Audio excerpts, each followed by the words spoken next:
Ranjitsinh निंबाळकरांकडून Sushma अंधारेंना notice पाठवली गेली आहे। सुषमा अंधारेंवर 50 कोटींचा मानहानीचा दावा दाखल करण्यात आलाय।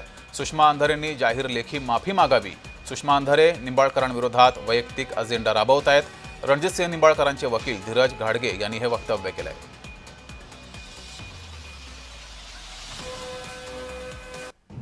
जे सुषमा अंधारे, जयश्री आगवणे यांनी पुण्यामध्ये प्रेस कॉन्फरन्स घेतली आणि दादांबद्दल जी बेताल वक्तव्य केली त्याच्या प्रत्युत्तरादाखल मी आज त्यांना बदनामीची नोटीस पाठवलेली आहे, ज्याच्यामध्ये त्यांनी केलेल्या प्रत्येक आरोपाचं खंडन केलेलं आहे आणि त्यांना लेखी माफी मागायला सांगण्यात आलेलं आहे आणि लेखी माफीसोबत 50 कोटी रुपये त्यांनी नुकसान भरपाई द्यावी।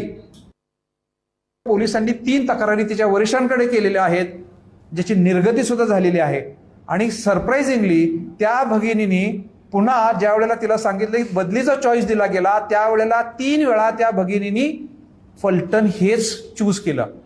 जर रणजित दादांच्या दबावामुळे त्रासामुळे त्या जर भगिनी वैतागली होती डॉक्टर भगिनी, तर तिने 3 वेळा फलटण हेच तिचं कार्यक्षेत्र नमूद केलं नसतं।